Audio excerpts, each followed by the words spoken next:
we're going to look a little more in depth at the gun defense, and we'll start with kind of an overview of the scenario. We've got a pair of F5s here engaged in a dogfight, a blue F5 that is in pursuit, and a red F5 flown by yours truly that is defensive right now. So we're kind of going to give an overview what to look for to know when to run a guns defense first, and then we're going to demonstrate the actual guns defense.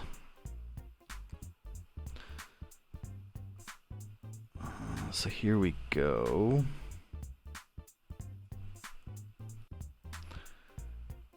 When the aircraft pursuing us is about to take a shot, two things have to happen. First, he's going to start leading us.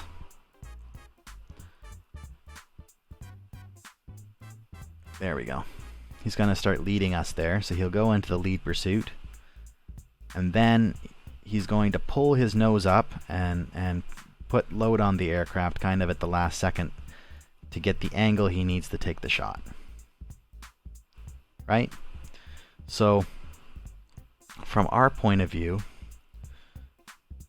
when he's taking the shot, specifically what we're looking for is the bottom of his nose.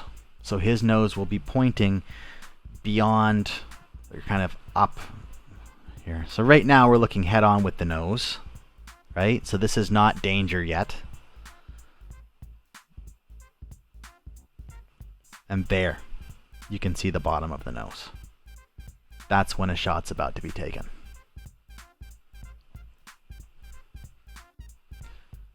So the next question is, once we've seen this, what do we do? Well, there's basically one textbook maneuver for a gun defense. And if we think of this as kind of a two-dimensional scenario, we're now both in a turn fight here on a two-dimensional plane. What we need to do to execute a proper guns defense is to break that two-dimensional plane and add the third dimension. So we're gonna roll 90 degrees out of plane and then change our direction. Like that. Okay, so we've rolled out of plane, and now there is no way for him to get his guns back onto us without completely realigning his aircraft. There's no quick trick you can do to get a snapshot off here that's gonna work, right? Even if he rolls into me, I'm long gone. He has to go back into the leg pursuit, fly in and recover that.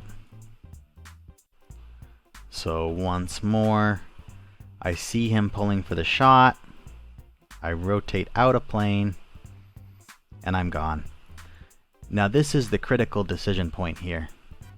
You need to get right back into that turn, the same direction, okay? At this point, this is not a mind game. We're not trying to trick him or outmaneuver him or get him to overshoot. We're playing right now with basic geometry. And if I were to reverse that and turn the other way, then he would have been able to get his solution on me. So you basically one more time, you break the plane and you get right back into that sustained turn. Okay?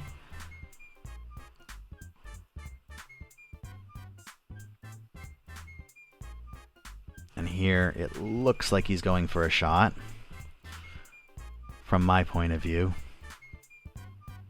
So I executed the defense. And again, there's nothing he can do about that. And right back into the turn. And you can do this, you can literally do this all day until he runs out of guns or you both run out of fuel. Hopefully, a wingman is going to come save you. So So what if there is no wingman coming to save you? How do we deal with that scenario? By creating distance and leaving the situation. And in this scenario, we're in a similar type of aircraft. If you're flying the F-14 against almost anything else, this will work much better because you can just extend out of the fight and leave him in the dust. But basically, what I'm looking for when someone's in close pursuit like this is for them to go into a sustained leg pursuit. And that's going to give me the opportunity to break away from the engagement. So right here, I start to notice he's going into a leg pursuit. And it's a sustained leg pursuit. I'm maintaining the turn. I'm looking over my shoulder the entire time. He's maintaining that leg pursuit. And if you watch the range in the pursuit, by him making that leg pursuit, I get, 2,000 feet of separation. Slightly over 3,000 feet of separation there while he's in that leg pursuit.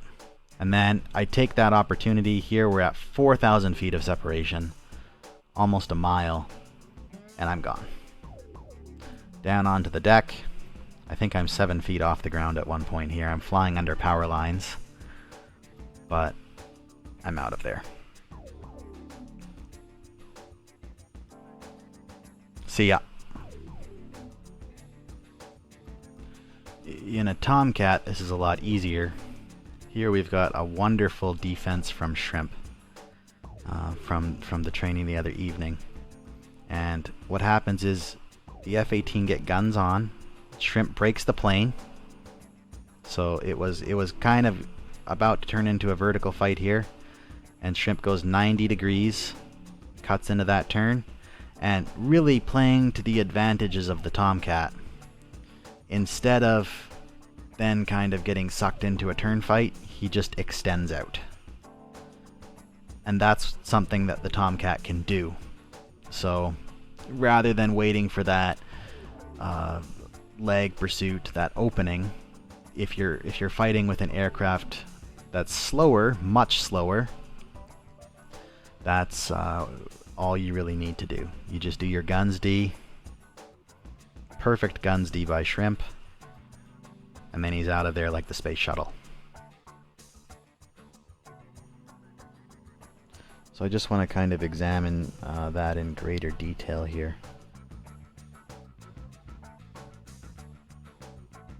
So the Hornet is lining up. Shrimp's pulling away. It's turning into a vertical fight.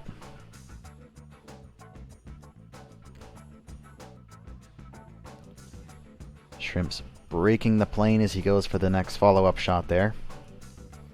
And here's the critical decision that Shrimp made that saved his aircraft. He rolls right back into the vertical he was on. Instead of following that turn and holding that turn. And right in back at the same maneuver he was pulling at the beginning of the engagement to extend out. That's why he survived that right there. So